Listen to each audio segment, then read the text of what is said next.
Du willst F-Coin verkaufen, weißt aber nicht, wie viel sie wert sind, wie es funktioniert und worauf du achten solltest, dann ist dieses Video hier genau richtig für dich. Natürlich nicht nur F-Coin verkaufen, auch F-Coin kaufen, aber als F-Coin-Verkäufer geht man in der Regel das wesentlich größere Risiko ein, dass etwas schiefgehen könnte. Und heute reden wir über diese Risiken und grundsätzlich natürlich, wie es funktioniert, worauf man achten sollte, ob es sich überhaupt lohnt, F-Coin direkt zu verkaufen, ob es sich nicht mehr lohnt, gewisse Items zu kaufen, wo man vielleicht einen größeren Gewinnspielraum hat und so weiter und so fort. Der aktuelle F-Coin-Kurs ist das Entscheidendste dabei. Den muss man kennen, sonst wird so eine Transaktion höchstwahrscheinlich nicht im eigenen Vorteil verlaufen, sondern man wird wahrscheinlich etwas weniger für seine F-Coin bekommen, als man maximal vielleicht bekommen könnte. Einfach weil derjenige, der kauft, der merkt eigentlich relativ schnell, ob man weiß, was F-Coin wert sind oder nicht.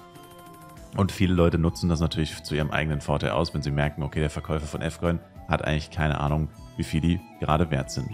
Und da ist es wichtig, dass man sich einfach umhört. Das Beste ist, man beobachtet so ein bisschen den Chart. Da stehen oft F-Coin-Preise drinnen. Bestenfalls sieht man Leute, die Verkaufe schreiben, Verkaufe F-Coin zu Kurs XY. Weil solche Leute wissen in der Regel, wenn sie einen direkten Kurs dazu schreiben, was sie ungefähr wollen. Und das ist dann meistens auch realistisch. Die Leute, die kaufen und einen Kurs dazu schreiben, die zahlen meistens weniger. Das heißt, wenn man jetzt den Chart beobachtet, kaufe, da immer davon ausgehen, der zahlt weniger, als es eigentlich wert ist. Das heißt wahrscheinlich ein bisschen mehr. Sagen wir mal 5 bis 10% mehr vielleicht. Und bei Verkaufe kann es auch sein, dass die zu wenig verlangen oder zu viel verlangen. Also da kommt es immer drauf an, also da am besten ein bisschen beobachten. Und zudem, dass man beobachtet, ist es noch ganz interessant, erstens natürlich einfach ein paar Leute zu fragen. Vielleicht ist man in der Gilde, dann fragt man die Leute aus der Gilde.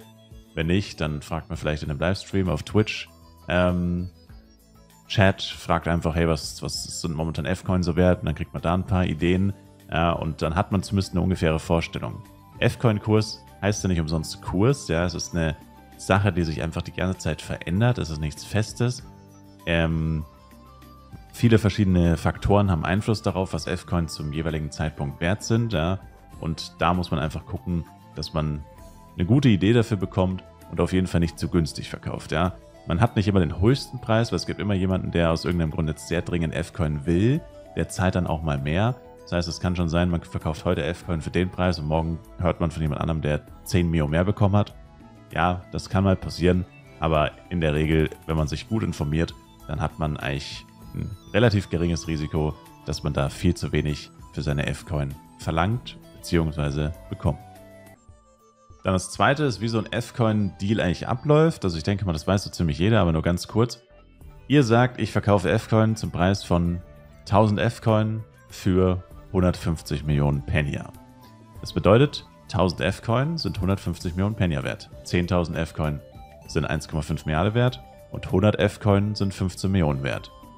Meistens gibt man es in Tausendern an, weil das so eine feste Größe einfach ist. Also meistens wird über 1000 verkauft, also mehr als 1000 F-Coin auf einmal. Selten weniger, meistens mehr. Und deswegen ist das so ungefähr der Richtwert, aber kann man natürlich umrechnen, wie auch immer man will. Und da ist es grundsätzlich so, dass man jemanden findet, der mit dem Preis einverstanden ist.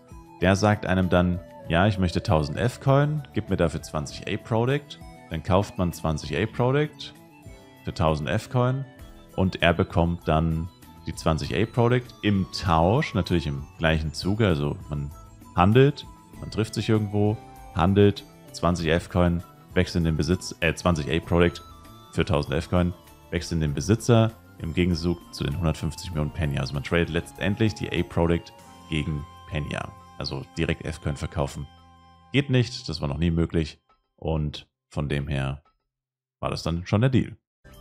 Dann kommen wir jetzt zu einem weiteren wichtigen Punkt und zwar die Risiken.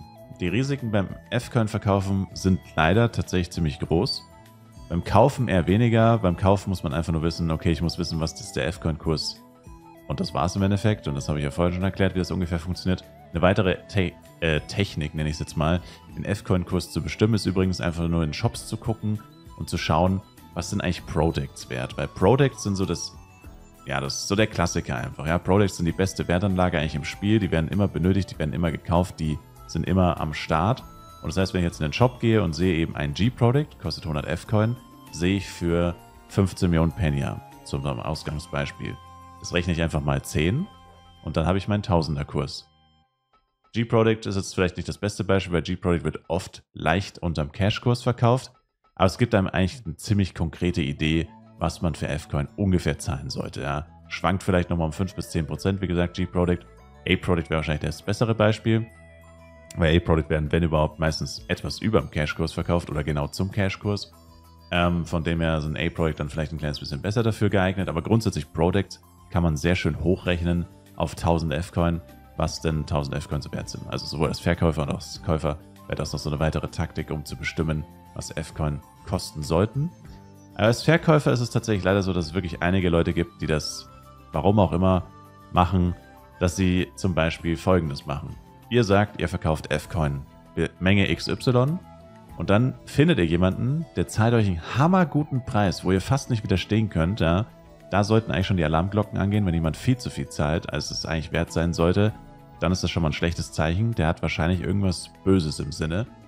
Und ihr sagt jetzt, ihr habt 5000 F-Coin und dann sagt er, ja, dann hätte ich gerne bitte 50 mal Albatrans.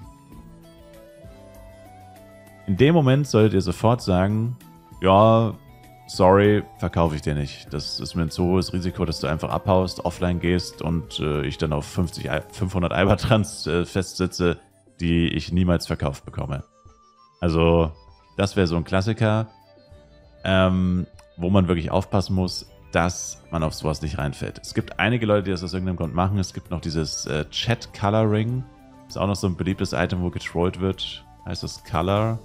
Naja, ist nicht. Auf jeden Fall so eine Feder, wo man die Schriftfarbe ändern kann.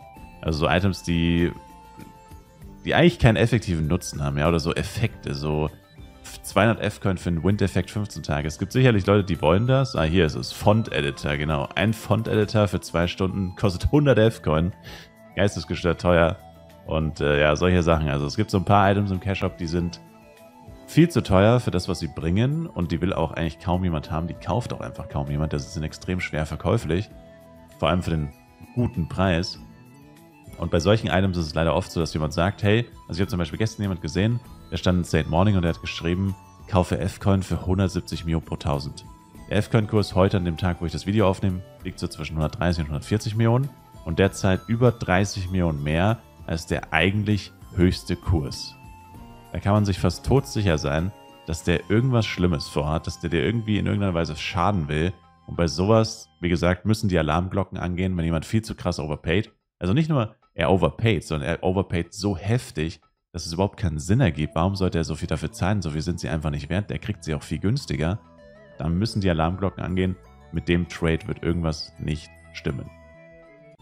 Eine sehr häufig gestellte Frage ist dann letztendlich noch, was kann ich im Cash-Shop kaufen, was ich in meinem Privatshop teurer losbekomme, als wenn ich meine F-Coin direkt verkaufe? Meine Antwort darauf, Party-Scrolls, A-Product und Power-Ups, aber Power-Ups mit einem kleinen Hintergedanken, beziehungsweise muss man ein bisschen vorsichtiger sein. Party-Scrolls, das erste, die gehen grundsätzlich immer. Man sieht extrem häufig Leute, die schreiben, kaufe Scroll of Combined Party oder sogar Red Scroll. Und wenn man mal in so klassische Reseller-Shops geht, die Preise für Party-Scrolls, die sind absurd. Also die stellen teilweise die Party-Scrolls für einen fast 30% Aufschlag zum normalen F-Coin-Kurs in den Shop. Und ich sage nicht, dass die gekauft werden, aber ich weiß selber, dass die auf jeden Fall über dem Cash-Kurs gekauft werden, weil ich habe nämlich letztens tatsächlich erst eine Full-Party-Skill-Scroll 15 Tage verkauft, 2 um genau zu sein, die ich noch ganz vom Anfang vom Spiel hatte. Die habe ich mir mal gekauft und nie benutzt und habe sie jetzt dann verkauft, weil ich mir einfach dachte, es ist sinnlos, die noch weiter auf der Bank zu haben. Und habe die dann tatsächlich zu einem Cash-Kurs von 135 Mio verkauft. Und das war vor mehreren Tagen, wo der Cash-Kurs definitiv nicht 135 Mio war. Sicherlich war das jetzt kein extremer Aufschlag, aber dadurch, dass die Scroll ziemlich schnell weg war, hätte ich wahrscheinlich sogar 140 verlangen können, vielleicht sogar 145, ja, weil die so schnell weg war. Das hat mich selber überrascht, dass ich wusste, dass sie wahrscheinlich weggehen würde für den Preis, aber ich wusste nicht, dass es so schnell gehen würde. Also es war nicht mal ein halber Tag, dann war die weg. Und das hat mir einfach gezeigt, Plus die Tatsache, dass ich das oft sehe, dass Leute nach Partyscrolls suchen. Und in Shops sieht man sie wirklich auch nur immer überteuert eigentlich, wo man sich denkt, ja, das ist eigentlich voll teuer irgendwie. Aber das liegt einfach daran, dass Partyscrolls grundsätzlich sehr viel Geld kosten. Wenn man sich hier mal anguckt, Scroll of Combined Party Effekt, 30 Tage, 5500 F-Coin. Du musst ja doch erstmal jemanden finden, der 5500 F-Coin verkauft. Das ist nicht extrem selten, aber es ist auch nicht die Regel. Ja? Ich meine, das sind immerhin über oder knapp 50 Euro. Das ist schon eine Hausnummer. Also die gehen eigentlich immer ganz gut. Minimum für einen Cash-Kurs, also falsch macht man mit denen auf jeden Fall nichts und wahrscheinlich sogar für mehr. Dann sind wir bei Products, aber wie gesagt, da würde ich persönlich nur auf A-Products spekulieren. G-Products sind meistens beim Cash-Kurs oder drunter, nicht so gut. S-Product besser ist G-Product, aber auch nicht so gut. E-Products sind meistens Cash-Kurs, X-Product weiß ich nicht, weil die sind noch zu neu. Aber A-Products sind hier wirklich eigentlich das Beste. Das ist die Product, die Schriftrolle, von der man mit Abstand am meisten braucht im Spiel. Also davon braucht man wirklich zigtausende, kann man schon fast sagen, über die Lebensspanne des Fleischspielers. Und die geht eigentlich immer am besten. Und das letzte sind Power-Ups. Grundsätzlich der Klassiker ist der Upcut Stone. Der geht eigentlich immer ganz gut weg und ist auch verhältnismäßig günstig. Und das andere wären noch die Potions. Hier die Tränke. Oh, hoppla. Tränke und Medizin. Also Crit-Rate Potion, Crit Damage Potion und am ehesten wahrscheinlich noch der Cast Time Potion. Die gehen eigentlich immer ganz gut. Allerdings hier bei Power-Ups würde ich wirklich nochmal betonen, man muss immer aufpassen, weil Power-Ups ist etwas, was man bei fast jedem Event bekommen kann. Und es kann durchaus mal sein, dass wenn zu viele Events laufen, zu viele Battle Pässe laufen oder zu gute Events laufen, dass man hier tatsächlich nicht so gute, sagen wir mal, Gewinne einfährt zu gewissen Zeiten. Also wenn wirklich mal, ich meine, das passiert relativ selten, deswegen muss man eigentlich nicht so viel Angst haben. Aber theoretisch könnte es sein, dass momentan ein Event läuft, wo man in 2 Stunden 50 Upcut Stones bekommt. Oder man bekommt in 5 Stunden Farmen 100 Potion auf freie Wahl. Das wäre dann zum Beispiel nicht so ein guter Zeitpunkt, um hier fett in Potions zu investieren und zu hoffen, dass die jemand kauft. Weil wenn das Spiel selber eine extreme Menge an Power-Ups rausgibt, dann besteht kein Bedarf, sie nicht nur von anderen Spielern für Geld zu kaufen oder für F-Coin zu kaufen, sondern sie von anderen Spielern überteuert zu kaufen. Dann besteht da einfach kein Grund für. Deswegen muss man da ein bisschen aufpassen. Also bei Power-Ups würde ich sagen, muss man den Markt auf jeden Fall oder grundsätzlich die Gesamtsituation vom Spiel am meisten beobachten. A-Product am wenigsten, Partyscrolls am wenigsten, weil die gibt es so gut wie nie durch Events, also vor allem nicht in Massen. Also Products und Partyscrolls, also Partyscrolls gibt es eigentlich nie von Events. Products selten und meistens nur in extrem begrenzter Stückzahl. Das heißt, da hat man dieses Risiko eigentlich nie, weil die schon dafür sorgen, dass sowas nicht so oft durch Events erspielbar ist, weil die wollen ja weiterhin, dass es im Cash-Up gekauft wird. Und entsprechend hat man da eigentlich kein großes Risiko. Und ja, das war so ein grober Überblick über den Cash-Up, wie gesagt, was man so beachten kann oder soll oder muss. Und ich hoffe, das beantwortet einige der häufigen Fragen. Wenn ihr weitere Fragen habt zum F-Coin, kaufen, verkaufen, worauf man achten könnte, was jetzt in diesem Video nicht beantwortet wurde, könnt ihr es gerne in die Kommentare schreiben. Eine Sache vielleicht noch, wenn ihr euch wundert, ja, was soll ich mir jetzt selber kaufen? Also ich habe meine F-Coin, ich will sie nicht verkaufen, ich will selber meine F-Coin für irgendwas ausgeben.